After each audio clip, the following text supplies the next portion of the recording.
Welcome everyone, Arcblight here, and do you need a casual action RPG? A game that you can play without stressing about trying to min-max 20 plus skills, or worrying about which branch of content you need to grind to find the best gear, or get the fastest XP for leveling? Do you want to sit back and relax, defeat mobs of enemies, or even collect decorations to fill out your fort and show off to other players? Well, let's talk about Torchlight 3, and find out if this is a game worth getting your hands on.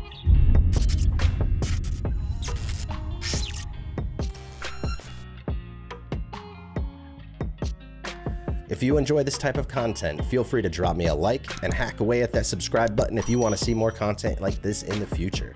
So let's begin.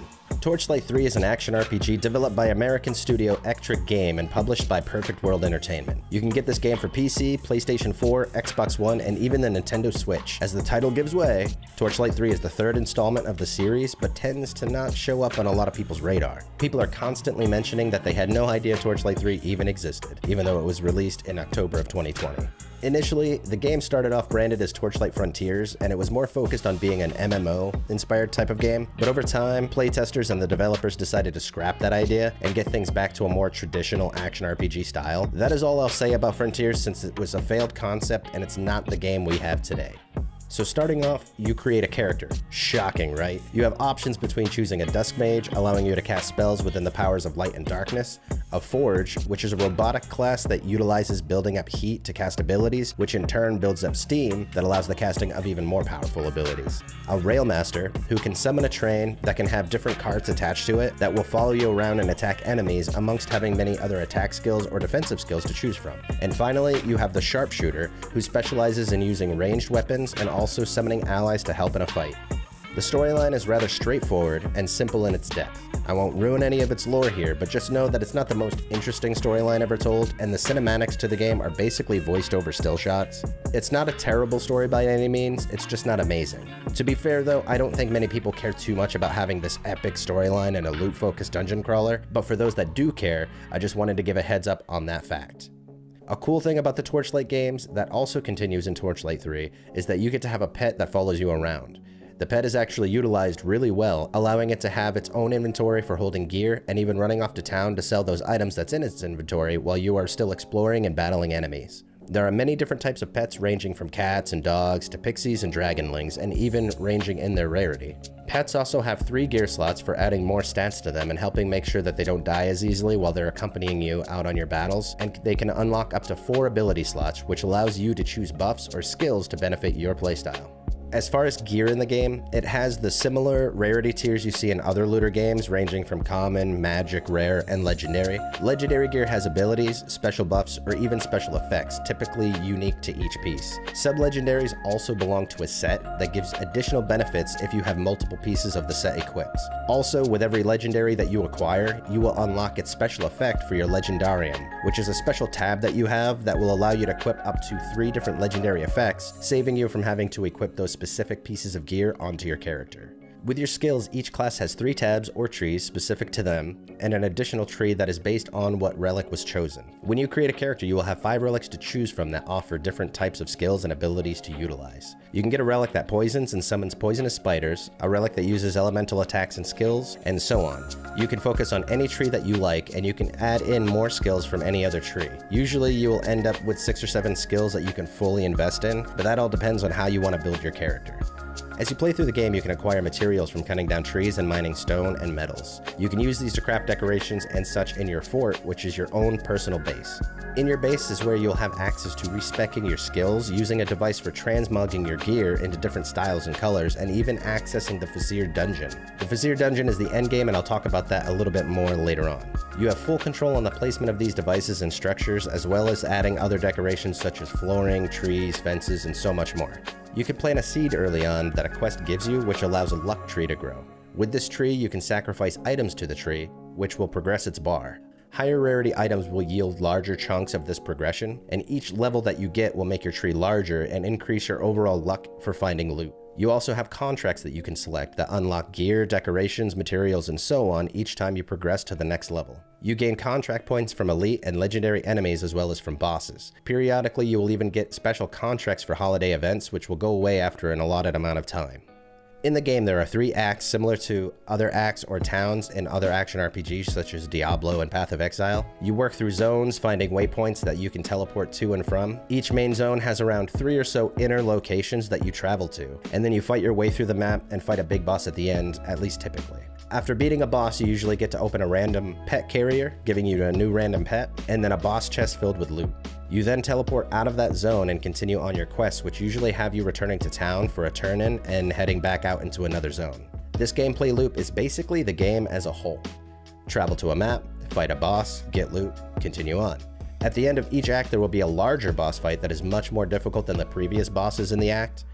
These are more dramatic, with more signature attacks coming from the boss that usually require a bit more finesse with dodging and attacking. After that boss, you'll move on to the next act until you beat the final boss in Act 3. After that, you will unlock the Fazeer dungeon, which is the endgame loot. Also, after you beat the final act, you will gain access to the Enchanting altar, which allows you to add enchantments to gear that has available enchanting slots. You will need to sacrifice items to the altar to get enchanting dust, and the type you received is based on the rarity of the item that you sacrifice. The dust is the material currency used for each enchantment that you wish to use, and this is a good way to min-max the stats on your gear at the endgame. Now let's officially go over the endgame. So Fazeer's dungeon is a map grinding system where you run a map, beat a boss, and collect loot. Again with this familiar game loop, right?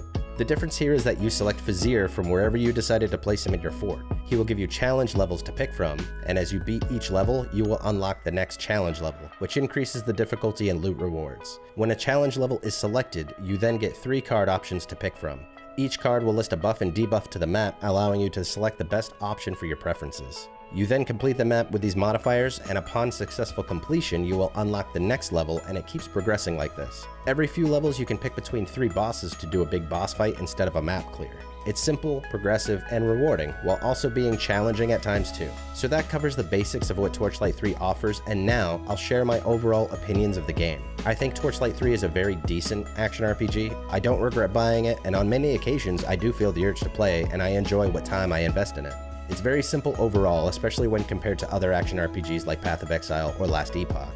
You don't have a ton of skills to choose from, so you can feel rather limited on your build diversity, but it's still fun when you commit to a build and start gearing and leveling.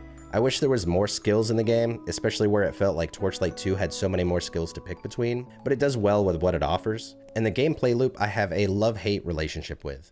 I enjoy the simple nature of it sometimes, since I never end up confused as to what I need to do, but at the same time, I feel like once you become used to the routine, then you pretty much know how the rest of the game is going to go, which can cause a little bit of a burnout. As far as legendary gear, it's alright, and a few of the items have references to items from the Diablo franchise and even Path of Exile, but the gear itself feels kind of limited, and a lot of the items don't feel very important enough to bother using. I feel like 3 players that play the same class can play those classes differently and be successful, but that each person will find the same temptations to go in the same specific direction. I don't find Torchlight 3 to be like a game changer or anything, or to be the best in any one specific category compared to other games, but it still feels very good as a casual game. This was the game I would introduce to my friends if they've never played an action RPG before, and then when they get the basic idea of the game, we usually move on to a game that is a bit more in-depth and has much more character build variety. This game being available on basically every gaming platform is a big plus though, since I think a game like this might be the best feeling action RPG to have on a Nintendo Switch and be able to play on the go. There isn't a lot of enemy variety, but there's enough to be decent and not feel too lackluster. The art style is enjoyable, at least for me, and the locations look good, but they also seem a bit forgettable. I never dislike the view of anything, but I also never think about an area as my favorite location or as a dreaded location, so there isn't a map I end up on that I have much of a care for one way or the other. The game is good, but it's not great. Maybe with big updates, this game could build into something that's much more impressive, but it doesn't seem like there's much going on aside from new contracts for different decorations, but time will tell. And if you like the way this game looks and you don't mind the simplistic nature of its gameplay, then I definitely recommend giving it a shot. It really is a decent game that plenty of people do enjoy, but if it seems a little too light on the complexity and build diversity that you would prefer, then you might want to hold off on it, at least for the time being, until some future updates come out or something. I had big hopes for this game, and it didn't quite reach my expectations, but after playing through the game in its entirety, I can say I am happy with the experience that I've had. I just doubt I will come back to this game repeatedly or for long periods of time, but either way, I think the game is decent. I'm glad to have played it, and maybe you'll enjoy it as well. Thanks for stopping by, and if you have played Torchlight 3, what was your experience with it? Do you agree or do you disagree with anything that I've said? Anyway, as always everyone, thanks for watching, and I'll catch you all later.